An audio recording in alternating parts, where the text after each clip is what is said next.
Welcome to Imagine U Storytime.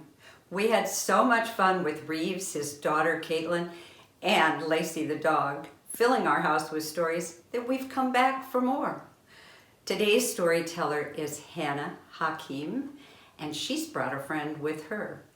Let's go find Hannah and learn more about her story, song, and friend. Hi everybody! My name is Hannah Hakim and I'm a senior at Northwestern University studying theater, musical theater, and acting for the screen. I am so excited to be this week's storyteller for the Imagine U Storytelling series, and I decided to entitle this segment Strong Girls in Stories. I really wanted to focus on strong girls in stories because I had the privilege of being able to play two strong girls in two separate Imagine U productions during my time at Northwestern. Most recently, I was lucky enough to play Sam in the most recent Imagine U production of The Emperor's New Clothes, where last year I was lucky enough to play Lucy in the Imagine U production of You're a Good Man, Charlie Brown.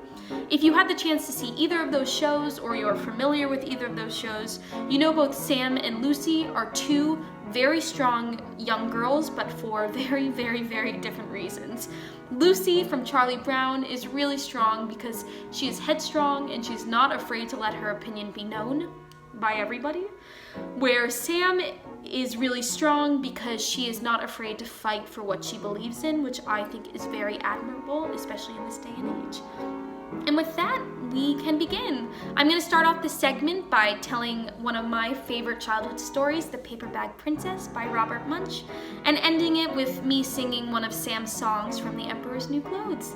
And with that, thank you so much, and I hope you enjoy. This is Katie, and she is going to help me tell the story of The Paper Bag Princess today. The Paper Bag Princess was written by Robert Munsch and illustrated by Michael Marchenko. So Elizabeth was a very beautiful princess, and she lived in a castle far, far away. She had the most exquisite clothes and the most beautiful castle. Her castle had so many towers and was surrounded by lush green forests. But what made her happiest was Prince Ronald.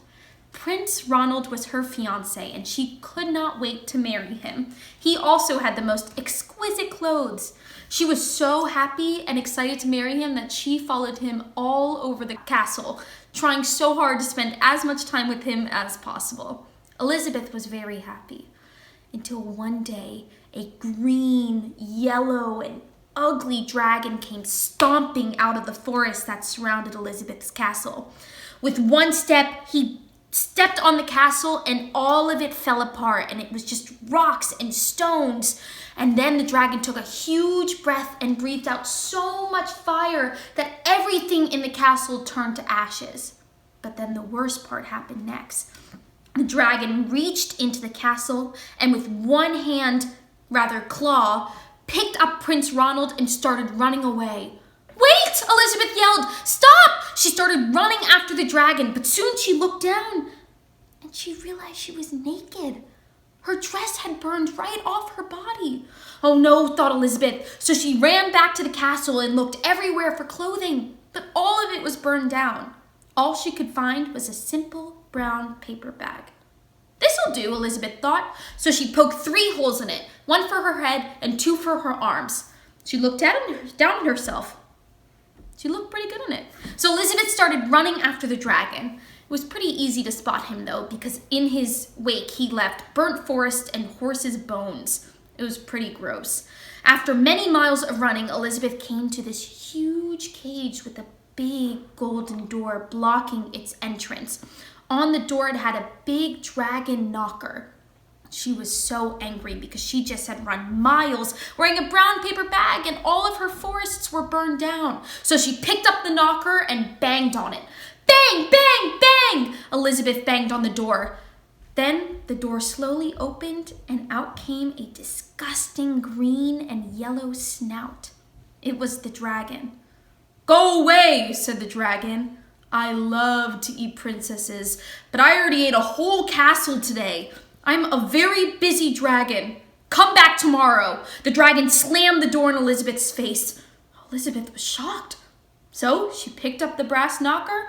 "Knock, knock, bang, bang, bang!" She banged on the door. Once again, the dragon opened it, and out came again this disgusting disgusting green and yellow snout. "I said, go away," said the dragon. "I love to eat princesses, but I already ate a whole castle today. Come back tomorrow." "Wait," Elizabeth shouted. She needed to keep this dragon with the door open so she could sneak inside to get Prince Ronald. "So wait," Elizabeth shouted.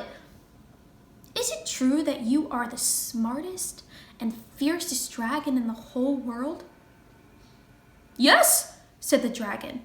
Elizabeth continued, "Is it true that you can burn down 50 forests with one fiery breath?"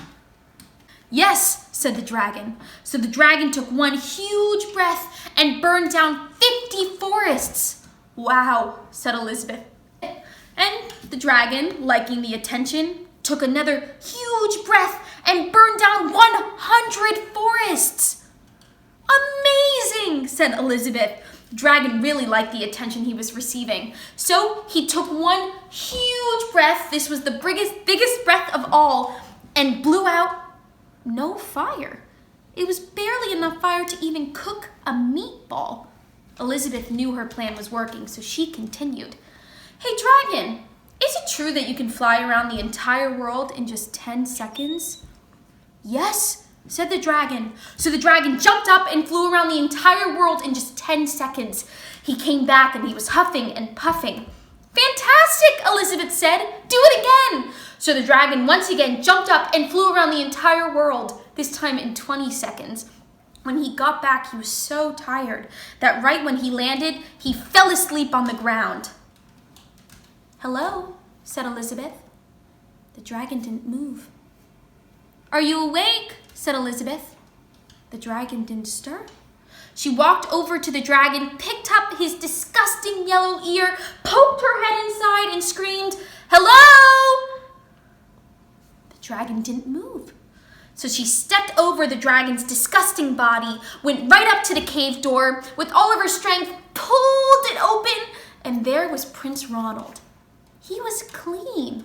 He looked fine. He was in all of his princely clothes, and there she was, in her brown paper bag covered in dirt.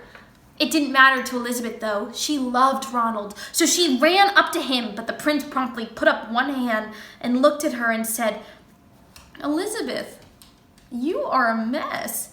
You smell like ashes, your hair is all tangled, and you are wearing a dirty old paper bag.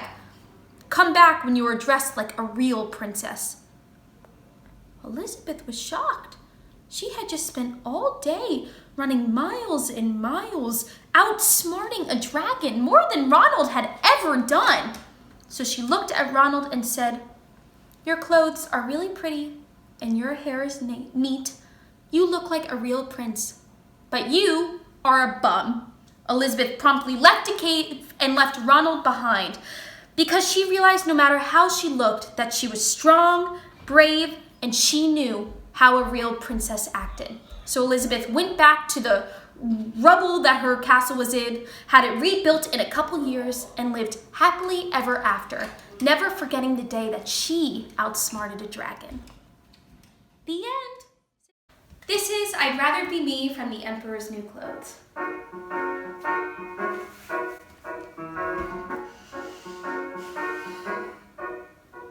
When I was a girl in the Royal Academy, my mother would dress me in lace. She tried to pull all the tomboyness right out of me. I was out of place. When I was a girl in the Royal Academy, I wanted to stand on my head. But Mom was combating with silk and with satin and thread. And she said, "Whoa, hey, please put on the dress, dear. No way, will you look a mess, dear? Okay, yes, it's for the best, dear, can't you see? If that's what it's like to be them, then I'd rather be me." Who would wear this thing? Not me. It's too froofy. Ugh.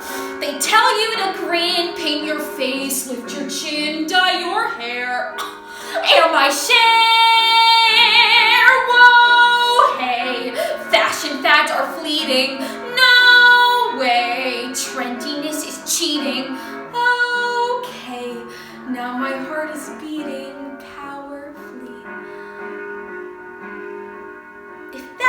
it's like to be them, then I'd rather be me.